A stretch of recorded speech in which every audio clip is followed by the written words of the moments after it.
I'm going to show you how to gain body fat so you really understand how to lose body fat. And it's not just about calories in and calories out. That phrase right there is how you know this is going to be an interesting take. When you have a meal like this, your body turns it into blood sugar. And when your blood sugar goes up, so does your insulin.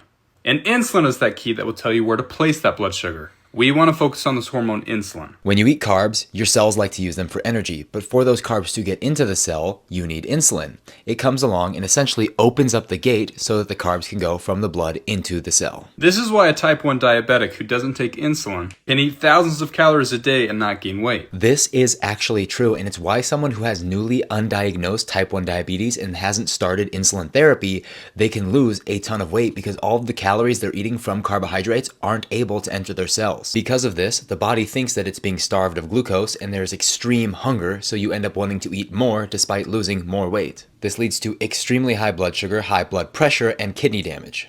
When insulin is high, your body's being told to store fat and burn more carbs or glucose for energy. And when insulin is low, your body can access that stored body fat. The issue is that people take this and flip it on the other side and say that when you have too much insulin, you start to store fat independent of the amount of calories that you're eating. Insulin doesn't really work that way. It can't create energy when there is none. All it does is control that gate to the cell. So either it can get the energy that's there or it can't. The rest of this video is really misleading. There are times when you can be eating calories but not be able to actually use them and store fat on your body, but there are never times where you're not eating calories and you can suddenly store them. Though there's plenty that can make you hungrier and eat more calories or burn more calories, there is nothing that can make you store body fat when there is not enough calories to do so.